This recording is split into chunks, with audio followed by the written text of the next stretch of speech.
అందరికి నమస్కారం. ఈ రోజు నేను ఉప్పల్ నల్ల చెరువు దగ్గర ఉన్నా. గతంలో ఈ ఉప్పల్ నల్ల చెరువు రోడ్డు పక్కన పోతుంటేనే విపరీతమైన దుర్వాసన, దోమలే ఉంటాయి. కానీ ఈ రోజు ఉప్పల్ నల్ల చెరువు యొక్క రూపురేఖనే మారిపోయింది. దీనంతటి కారణం హైడ్రా.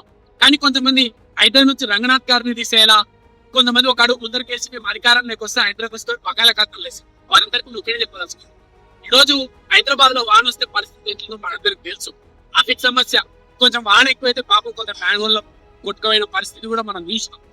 వీటన్నిటికి కారణం ఎక్కడి పడితే అక్కడ ఇష్టం వచ్చినట్లు చెరువులను కబ్జా చేయడం. ఎఫ్టీఎల్ జోన్ లేదు, బఫర్ జోన్ లేదు. మరి ఈ చెరువులు లేకపోతే ఆ నీళ్లు ఏం చేస్తే పాపం రోడ్ల మీదనే ఉంటాయి.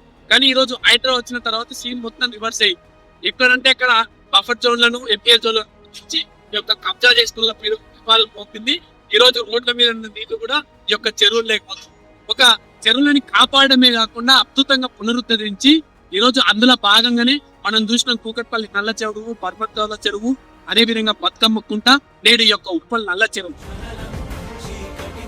ఒక చెరువులని నిర్మించడమే కాదు, ఇక్కడ అద్భుతమైన చిల్డ్రన్స్ పార్కులు, వాకింగ్ ట్రాక్లు, ఓపెన్ జిమ్లు, ఇట్లా అనేక రకాల అద్భుతమైన సదుపాయాలతో ఈ రోజు యొక్క చెరువులను ఏర్పాటు చేస్తున్నాం. ఒక మినీ పర్యాటక ప్రదేశం కూడా మారుస్తున్నాం.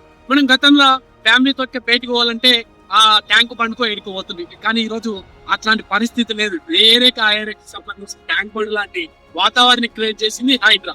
హైడ్రా అనేది ఈ రోజు మనం కొన్ని ఇబ్బందులు చూస్తున్నాం, ఇంట్లో చూస్తున్నాం. ఇదన్నిటి కాదు, హైడ్రా అనేది రేపటి భవిష్యత్తు కోసం, రేపటి హైదరాబాద్ పునాది కోసం హైడ్రా. ఎందుకంటే ఈ హైడ్రా వల్ల ఈరోజు రోడ్ల మీద వాళ్ళు పాపం సమయం లేదు, సందర్భం లేదు, చినుకు పడితే అక్కడికి అప్పటికప్పటికి వెళ్ళిపోయి ఈరోజు మనకు అనేక రకాలుగా సేవలు అందిస్తున్నారు. ఇటువంటి వాళ్ళనే మీరు ఈరోజు తీసేయాలనేది ఈ యొక్క హైడ్రా.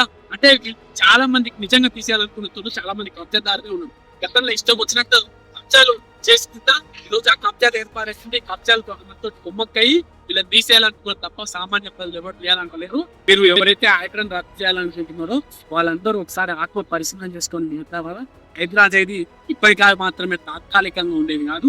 ఇది మన కోసం, మన భవిష్యత్తు కోసం, హైదరాబాద్ నగర భవిష్యత్తు కోసం అందరికి తెలియజేస్తూ జై హింద్, జై తెలంగాణ.